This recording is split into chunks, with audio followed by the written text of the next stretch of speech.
ከሶስት ዩኒቨርሲቲዎች በሱስ ምክንያት የተባረረውና ፊዚክስን የሚያስጠናው ዳኛቸው ሻምበል ዛሬ በኦንላይን ፊዚክስን በማስተማር ዝነኛ የሆነው ዳኛቸው ወይም ተማሪዎቹ በሚጠሩት ስሙ መምህር ዳኒ እስከ 8ኛ ክፍል ድረስም ትምህርትን መቀበል የማይችል ከሚባሉ ልጆች መካከል አንዱ እንደነበር ይናገራል።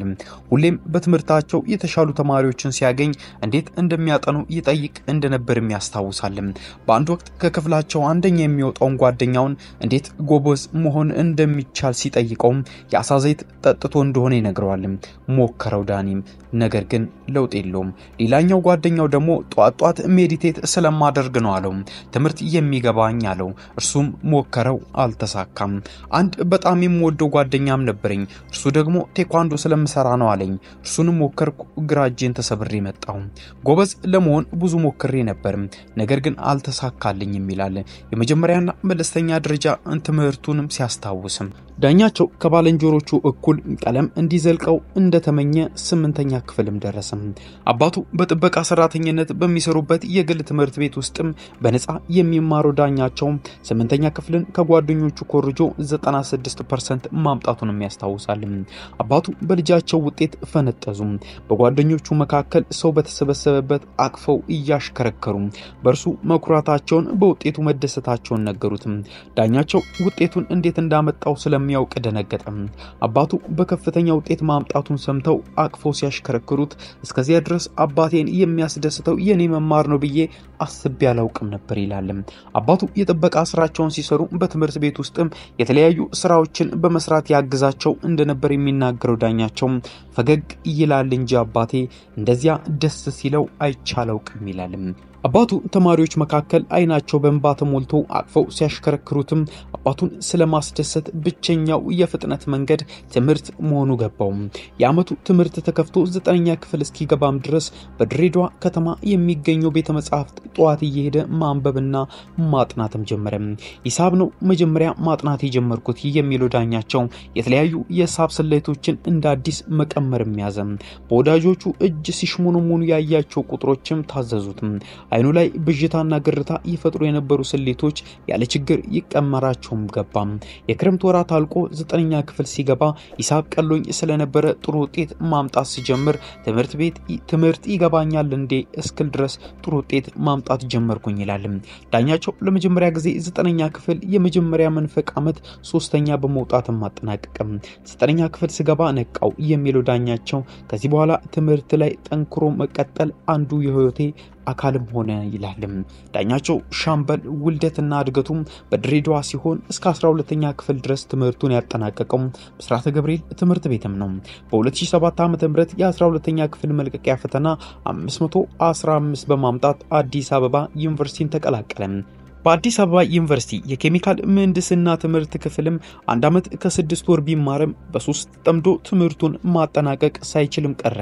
ወደ ቻይና የመሄድ ዕድል ያገኘው ዳኛቸው ሳንዡ ከተማ ውስጥ የፔትሮሊየም ኢንጂነሪንግ ትምህርት ሲከታተል አሁንም ያለበት ሱስ ሳንካ ሆነበት። ለሁለተኛ ጊዜ ቻይና ሃንዡ የምትባል ከተማ የኮምፒውተር ሳይንስ ለመማር ሄደው ዳኛቸው አሁንም ሱሱ ትምህርቱን በአግባቡ መቀጠል አላስቻለውም። የሶስት ከፍተኛ ትምህርት ተቋማት በሱስ ምክንያት የተባረረው ዳኛቸው አዲስ አበባ ጎዳናዎች ላይ የተወሰኑ ወራትንም ቆየ።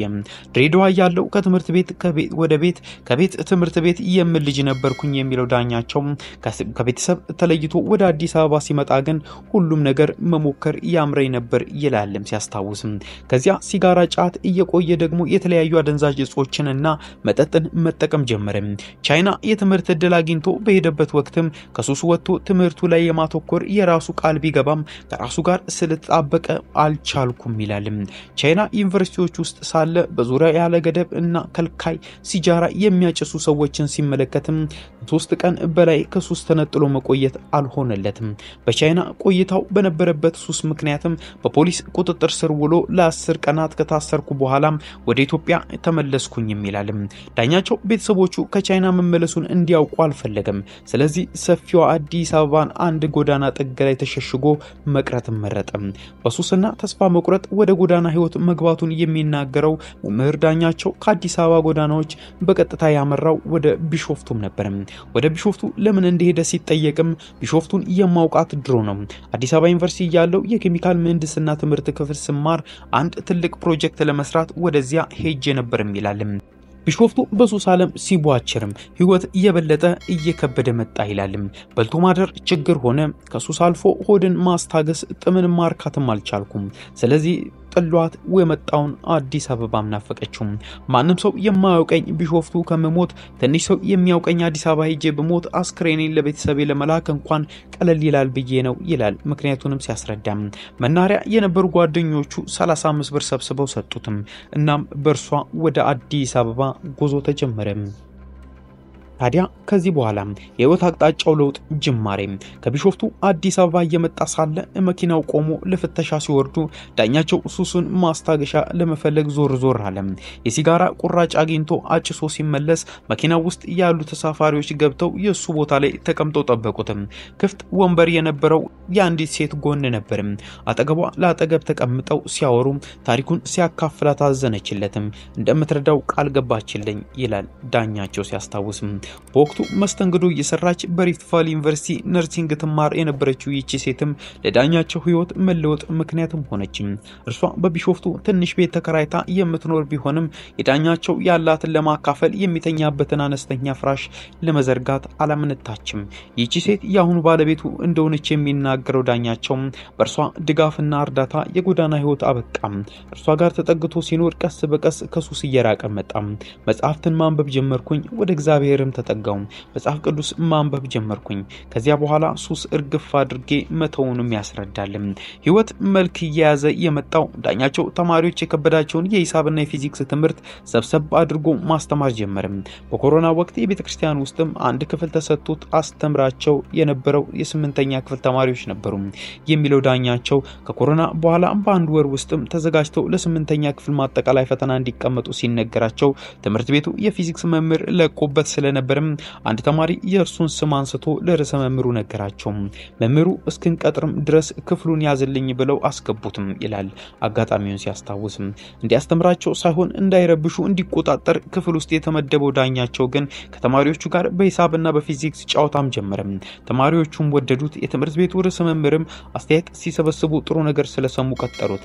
በዚያች አጋጣሚ የተጀመረችው የማስተማር ህይወት ከ3 ዓመት ያህልም በትምህርት ቤት ውስጥ በፊዚክስ መምህርነት እንዲቀጥል አስቻለው።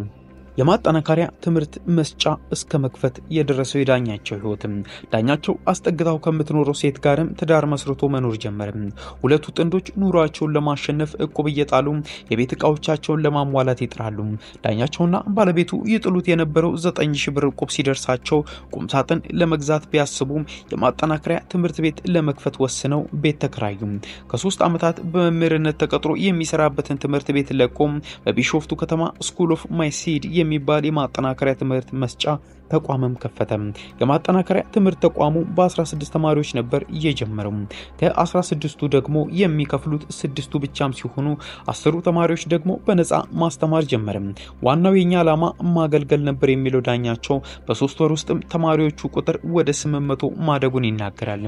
ዳኛቸው በአንድ ክፍል የጀመረው የማጠናከሪያ ትምህርት ተማሪዎቹ ቁጥር እያደገ መምጣቱን ተከትሎ ወደ 3 ክፍል አሳደገው። በልጅነቱ ከቤተሰቦቹ ጋር ይኖር የነበረው በአንድ ክፍል መሆኑን የሚናገረው ዳኛቸው ለማጥናት ሲፈልግ እንደርሱ ላይ ሌሊቱን ሙሉ ያበራ ማጥናት ስለሚጨንቀው ሌላ ሰፈር ያሉ ጓደኞቹ ጋር በመሄድ ያድረ ያጠና እንደነበረም ያረሳው። በቂ የማንበቢያ ስፍራ ለሌላቸው እንደርሱ በዝቅተኛ ኑሮ ደረጃ የሚገኙ ቤተሰብ ውስጥ የሚያድጉ ተማሪዎች እንዲገለገሉበት በሚልም የማጠናከሪያ ትምህርት በሚሰጥበት አንድ ህንጻ ላይ አንድ ቤት ተከራይቶ 24 ሰዓት አገልግሎት የሚሰጥ ቤተ መጻሕፍት ማደራጀም። ቢሾፍቱ ላይ በነበረው የማጠናከሪያ ትምህርት መስጫ ወደ 14 ሰዎችን ቀጥሮ ያሰራ እንደነበርም ያስታውሳል። ተማሪዎቹም የፊዚክስ ውጪ ሌሎች የሳይንስ ትምህርቶች ኬሚስትሪ፣ ባዮሎጂ፣ ሂሳብና እንግሊዘኛ ይማሩም ነበር። ቢሾፍቱ ማጠናከሪያ እየሰራ ያለ ማስተማር አትችልም ተብሎ ተዘጋበት። በዚህ ወቅት በመንግስት ትምህርት ቤት ውስጥ ከመደበኛው ትምህርት ሰዓት ውጪ መማሪያ ክፍል ጠይቆ በበጎ ፈቃደኝነት ልጆቹን ማስጠናት ጀመረ። ፊዚክስ እያስተማረ በማህበራዊ ሚዲያዎች ላይ የተለቀቁት ቪዲዮዎች የተቀረጹት በዚህ ወቅት መሆኑን ይናገራል። ቢሾፍቱ ላይ ከ2000 በላይ ተማሪዎች አስጠንቻለሁ የሚለው ዳኛቸው በ2016 45 የሚጠጉ ተማሪዎች ለአራት ተከታታይ ወራት ከፈተና በፊት በማስጠናት ወደ ዩኒቨርሲቲ መግባታቸውን ይናገራል። ከነዚህ መካከል 20 ይሉ አዲስ አበባ ዩኒቨርሲቲ ያወጣውን ፈተና ወስደው በማለፍ መግባታቸውን ጭምርም ያስታውሳል። ማስተማር ጥሪ ነው የሚለው ዳኛቸው ከ9ኛ ክፍል ጀምሮ ፊዚክስን አጥብቆ ይወድም ነበር። ከልጅነት ጀምሮ ሌሎችን ማስጠናት ደግሞ ባህሪው መሆኑን ይናገራል። የሁለተኛ ደረጃ ተማሪ ያለው ሆነ በዩኒቨርሲቲዎች ውስጥም ተማሪዎች የከበዳቸውን ነገር ቀለል አድርጎ ማስረዳት ተስጦ እንደነበረው ያስታውሳል። የማስተማር ጉጉት ከድሮም ውስጥ ነበር።